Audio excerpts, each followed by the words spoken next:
ఏమో జనాభా నియంత్రణ పాటించకుండా విచ్చలవిడి కనేసుకుంటున్నారు.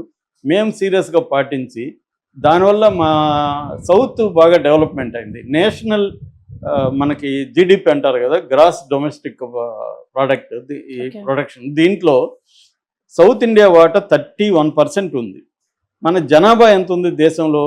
మన వాటా 20% ఉంది. ఓకే. సో మన జనాభా 20% ఉంది. మనం ఇచ్చేదేమో దానికి 31% ఇస్తున్నాం ఎకనామీకి. హ్మ్. అంటే ఫర్ ఎగ్జాంపుల్ 2022-23 లెక్కల ప్రకారం సౌత్ ఇండియా జీడిపిలో 32 లక్షల కోట్లు ఇస్తే బీహార్, ఉత్తరప్రదేశ్ కలిపి 17 లక్షల కోట్లే ఇచ్చారు.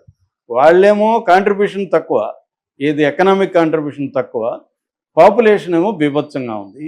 మనం ఎకనామిక్ కాంట్రిబ్యూషన్ ఎక్కువ, మంది పాపులేషన్ తక్కువ, కానీ మనకు అన్యాయం జరుగుతుంది. ఇది మెయిన్ లాజిక్. ఓకే. రెండవ ఇదేంటంటే వాళ్ళు ఎక్కువ మందిని కనేయడం వల్ల, లేకపోతే వాళ్ళ ఎకనామిక్గా బాగాలేనందువల్ల వాళ్ళ జనాభాని మనమే పోషిస్తున్నాం. మళ్ళీ south India, north India batch అంతా వచ్చేస్తున్నారు సౌత్ ఇండియాలో. ఒకప్పుడు సిటీల్లో ఉండేవాళ్ళు ఇవాళ స్మాల్ టౌన్, ఆ మధ్య శ్రీశైలం పోతే మొత్తం నార్త్ ఇండియన్స్ ఉన్నారు, అనంతపురం పోతే నార్త్ ఇండియన్స్ ఉన్నారు.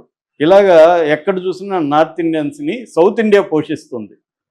సో ఒక పక్క వాళ్ళు జనాభా పెరిగిపోతే వాళ్ళ జనాలను మనం పోషిస్తున్నాం, మా ఎకనామీలో మనదే మేజర్ వాటా ఉంది, జనాభాను మనం కంట్రోల్ చేసుకున్నాం, మనం అభివృద్ధి అయింది.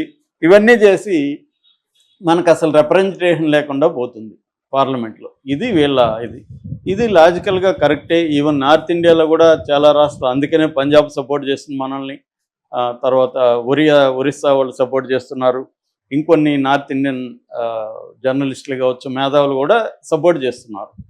అంటే డెమోక్రాటిక్ ఆలోచించే వాళ్ళందరూ సపోర్ట్ చేస్తారు. ఎందుకంటే దీనివల్ల రేపు అల్లకల్లోలు పెరిగే అవకాశం ఉంది. రేపు డివైడ్ అయిపోతా మనకు సౌత్ ఇండియా సపరేట్ కంట్రీ కావాలనే ఉద్యమాలు కూడా వచ్చే అవకాశం ఉంది. దీన్ని అరికట్టాల్సిన అవసరం దేశ ప్రయోజనాలు దృష్టిలో పెట్టుకున్నా కూడా అవసరం. ఎప్పుడైనా ఒక రాష్ట్రాన్నో ఒక ప్రాంతాన్నో నువ్వు నిరాదరణకి కంటిన్యూస్గా గురి చేసుకుంటూ పోతే అక్కడ రెబలియన్ కానీ రెవల్యూషన్ కానీ వచ్చే అవకాశం ఉంది. సో ఇది బేసిక్గా. అంటే ఇప్పుడు ఓవరాల్గా మనం 31% ఫైనాన్షియల్గా కంట్రిబ్యూట్ చేస్తున్నాం, 20% జనాభా ఉన్నారు. మన వాటా ఎంత ఉంది పార్లమెంట్లో అంటే ప్రజెంట్ 24% ఉంది. దీన్ని 33% మాకు కావాలనేది ప్రధానమైన డిమాండ్. రెండోది, మీరు ఇప్పుడు జనాభా లెక్కల ప్రకారం ఇవ్వకండి, ఇంకా ఒక 20 ఏళ్ళు ఫ్రీజ్ చేసేయండి, 20 ఏళ్ళు ఈ జోలికి రాకుండా ఇలాగే ఉండని అనేది వీళ్ళు ప్రధానంగా 25 ఏళ్ళు అడుగుతున్నారు వీళ్ళ డిమాండ్. ఇది బేసిక్గా. ఇక ఎందుకు రాలేదు ఆంధ్రప్రదేశ్ నుంచి జగన్? ముందు జగన్ చూద్దాం. జగన్కి మోడీ అంటే భయం ఉంది. ఎందుకు? మోడీతో గొడవ పడితే తను జైలుకి పోతాడు, కన్విక్షన్ కూడా పడే అవకాశం ఉంది, తన పొలిటికల్ కెరీర్ మటాష్ అవుతుంది. జగన్ ఆ రిస్క్ తీసుకోవడానికి రెడీగా లేడు. రాష్ట్ర ప్రయోజనాల, సొంత ప్రయోజనాలు అంటే ఏ రాజకీయ నాయకుడైనా సొంత ప్రయోజనాలు పైకి ఎన్ని చెప్పినా. సో జగన్కి కూడా అదే. అందుకని ఇప్పుడు జగన్ ఏం చేశాడంటే తెలివిగా మోడీకి ఒక లెటర్ రాశాడు. ఈ డీలిమిటేషన్ కరెక్ట్ కాదు, మీరు ఆలోచించుకోండి, మీ నాయకత్వంలో ఇవన్నీ చేయండి అని జాగ్రత్తగా భయంగా ఒక లెటర్ రాశాడు. ఆ లెటర్ని వీళ్ళకి కూడా పంపించాడు. వాళ్ళు కూడా జగన్ ఎందుకు మనం యాంటీ చేసుకునేదని కనిమొళి నిన్న స్టేట్మెంట్ ఇచ్చింది. జగన్ మా మిత్రుడే, అతను నెక్స్ట్ వాటికి వస్తాడు అని కూడా ఆమె కవర్ చేసుకునింది. సో జగన్ క్లియర్గా మోడీ అంటే భయం ఉంది. మోడీతో జగన్ కుమ్మక్కలోనే ఉన్నాడు. మోడీ ఇప్పటివరకు జగన్ని రక్షిస్తున్నాడు. ఇంకా కూడా జగన్కి రక్షణ అవసరం. మోడీ లేకపోతే ఇక్కడ తెలుగుదేశం కూటమి ప్రభుత్వం జగన్ని కేసులు పెట్టి తొక్కేసే అవకాశం ఉంది.